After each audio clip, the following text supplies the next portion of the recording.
When it's 3 a.m.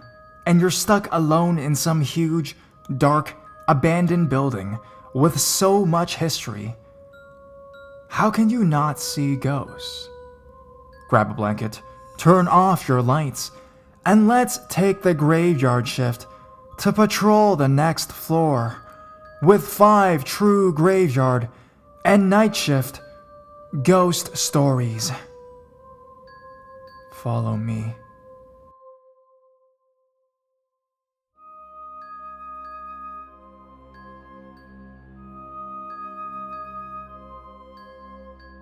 Banging door. I'm currently a janitor at a gym. We have a stairwell that leads down some stairs to a door that doesn't really open because we lost the keys years ago. One night, there was a loud banging sound coming from the door. Sounded like someone was banging it every second for a couple minutes. I stood at the top of the stairs and listened and watched, and it stopped. It started up again a few minutes later. I went back up there to see, and it stopped again as soon as I got there. I told my manager the next day and had a locksmith come in. He got the door open, and it's just an old supply closet that's empty. Every so often, someone hears a banging sound coming from the door at the bottom of the stairs.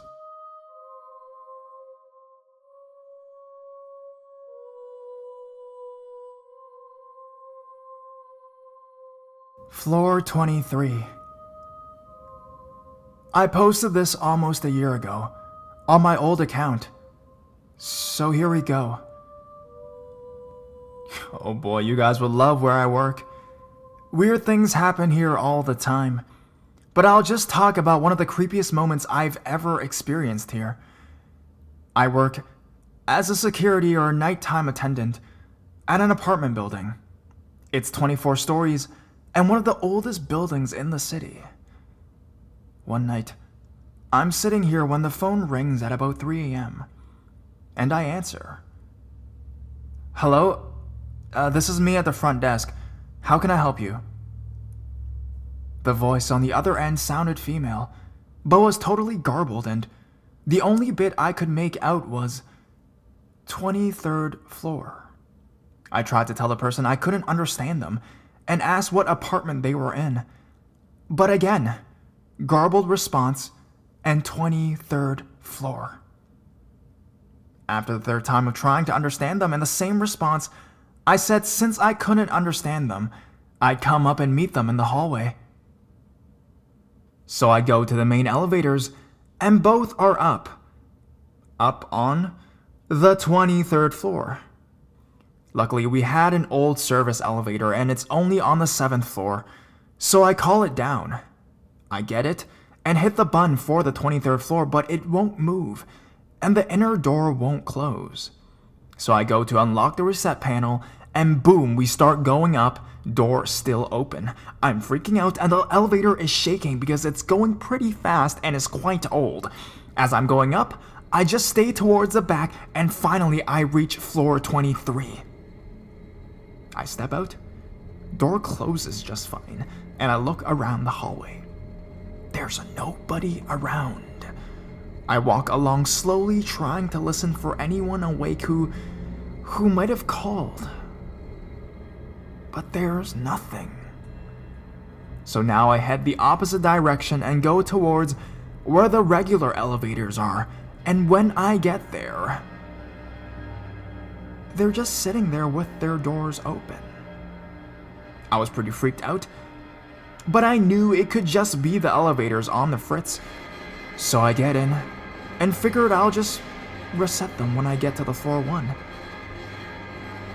When I hear the sound of the back stairwell closing. So I quickly get out and go to the stairwell, and lo and behold, no one's there. But the maintenance door to the machine room is ajar, and at that time, I'm the only one in the building with a key. At the top of the building is a large machine room housing all the really loud machinery that does stuff in the building and allows access to the roof. I don't like going into it because it's creepy as fuck and no one ever really goes there. So at this point, I'm seriously freaked out. But I muster up and head in. I shout, "Hello?" And there's no response. The lights in this room flicker because they're shitty fluorescent, so I can't see well either. But at the end of the room, I can make out the roof access door, and sure as shit, it's slightly open. So I slowly continue forward, checking the space in between each machine as I walk by, and there's no one there. So I open the roof access door. I can't see anyone ahead of me on the roof, but there's a slight wraparound.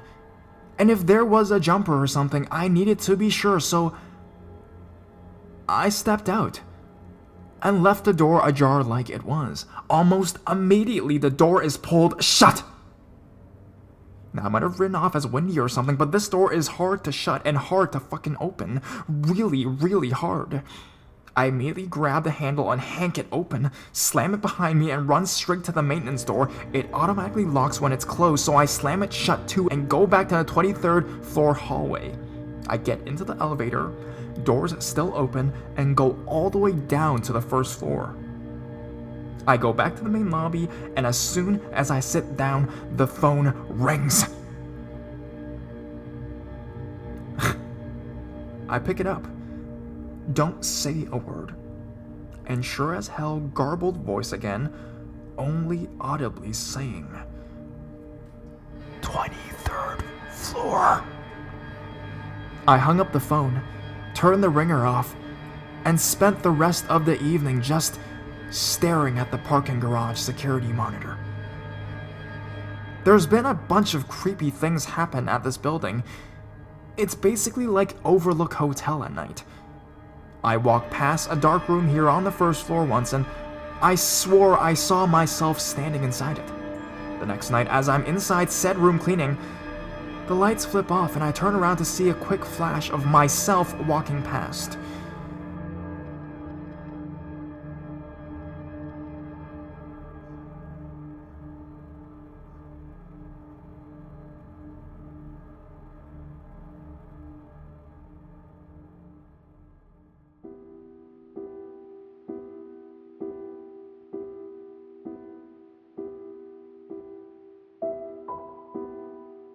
Coughing and smoking. Okay, so I used to work at a rehab center, way out in the country, graveyard shift. I checked on the clients to make sure no one was up screwing anyone, and that no one ran away. Supposedly, the place was an old spa that was bought out years and years ago when the original owner died of lung cancer. The whole building was self-contained with locks on every door. Locks, mind you, that I was the only one with the keys to. Not even the ventilation systems were linked in any way to other buildings. Creepy shit happened in the day room and kitchen area all the time, but there were two events that stand out in my mind. The first was the coughing. When you were in the day room's bathroom, occasionally you could hear the sound of someone coughing up a lung in the day room area where the couches were. Mind you, the very clear sound of someone coughing very loudly in a place that it would be quite impossible for someone to be without the tech who had the only keys knowing about. At 3 a.m., it's a little unnerving. It's nothing compared to the smoking man, though. Several of us night techs saw the smoking man. You'd walk by this little lounge called the Serenity Room, where there was a rather large wing-back chair sitting facing the fireplace. Every so often, If someone forgot to close the doors, you could see the chair move to face the doorway, to where the shadow of the room just barely covered the chair. You'd see the glowing ember of a cigarette just where a person's mouth would be. I watched it one day because I was convinced I was just seeing a trick of the light. As I watched, the ember got brighter, as if someone was sucking in on a cigarette, and I saw the hazy outline of a bearded man's face.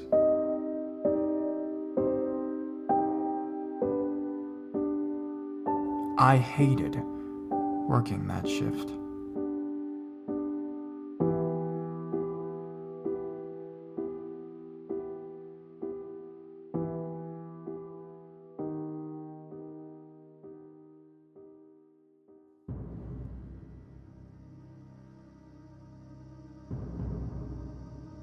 "911.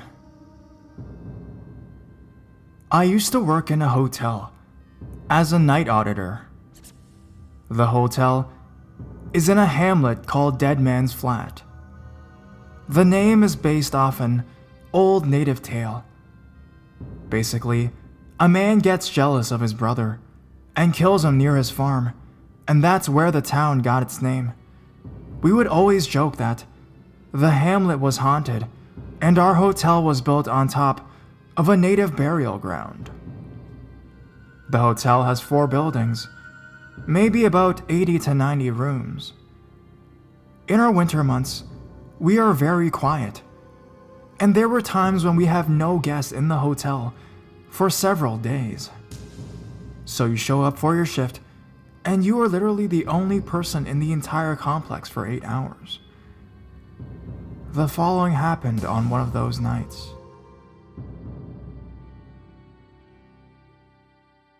I got a 911 call to our switchboard. When 911 is dialed from any guest room, the switchboard goes crazy, and it tells you the room number. So I immediately dialed the room back to see if everything is okay. No answer. So I try again, and still, no answer. So I grab my master keys and walk down the hallway to the room, knock on the door. No answer. Knock again. No answer. So I opened the door to the room, announced myself, then looked all over the room for a person. Nobody was in the room. No doors or windows were open. Who the hell dialed 911 in the middle of the night? After that incident, every once in a while, I would notice that the door would be cracked open, even though that room wasn't rented at the time. Several nights, I heard a car alarm going off in the parkade around one of the corners. As soon as you walk around the corner, the alarm stops. I've had 2 coworkers experience the same situation multiple times. A few of them have heard weird noises coming from the stairwells in empty buildings, like deep, raspy screaming. The elevator would sometimes open randomly when you walk past it. It's not terrifying, but it's enough to make me believe that I was not dreaming when these things happened, and learning that coworkers have similar experiences creeped me the hell out.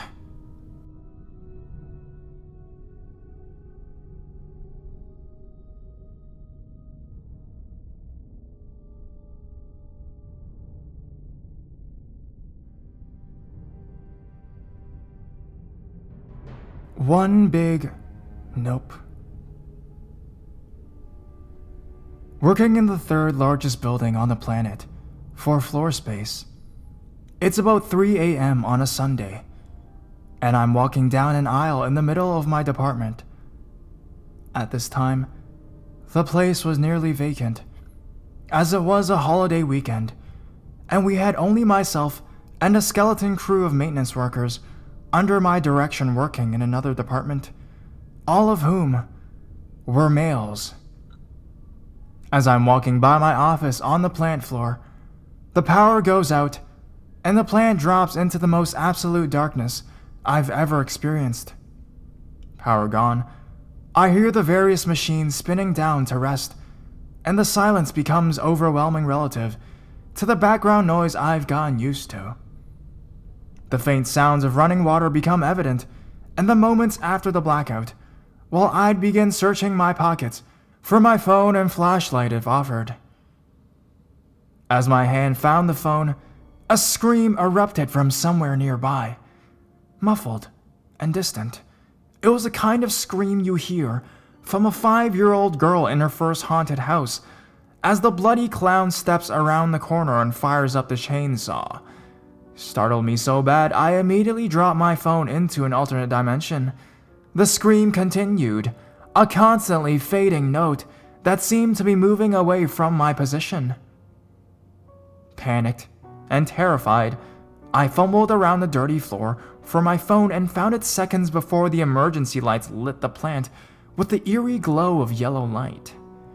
Sweat beaded on my forehead as I looked about me, muscles tense and ready to defend against whatever this was.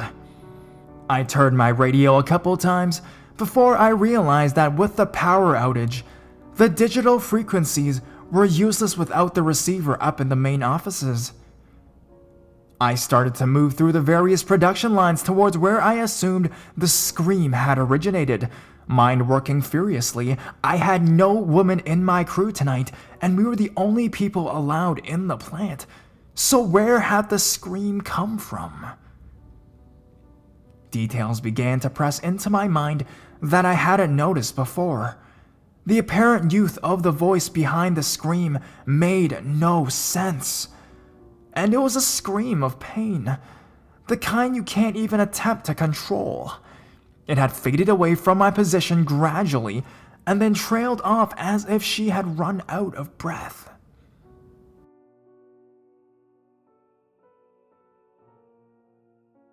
As I stepped between two products, one of the final assembly lines before a wide open space in the next apartment, the emergency lights dimmed, that audible electricity buzz filling the space around me.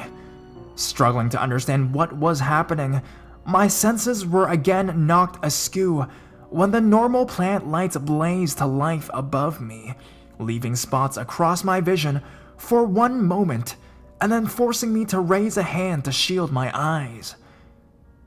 As the shadow crossed my vision, I saw it. Or rather, I saw her.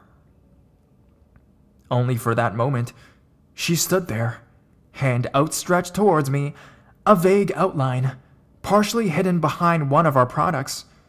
Dark features were the only distinguishable characteristics I can remember, as my reflex in the moment had been to blink against the bright lights, and she was gone after that. To this day, I have no idea of what I saw, or if what I saw was real, or if I had imagined it. No tales are told of the mysterious young woman in the repair hall, not by anyone but myself. No one knows of any deaths matching her description in the area, or ghosts known to haunt the plant. Not a soul had heard the scream in the darkness, not before, during, or after those black pre-dawn minutes. Believe me, I tried to find someone, anyone, with information that might explain what I saw. All to no avail. I'm left wondering with a memory, more crisp than any photo I've ever seen, of that young woman standing in the distance, her arm outstretched towards me. Needless to say, I did not revisit the location of said event. Ever. Because nopes don't get any bigger than that.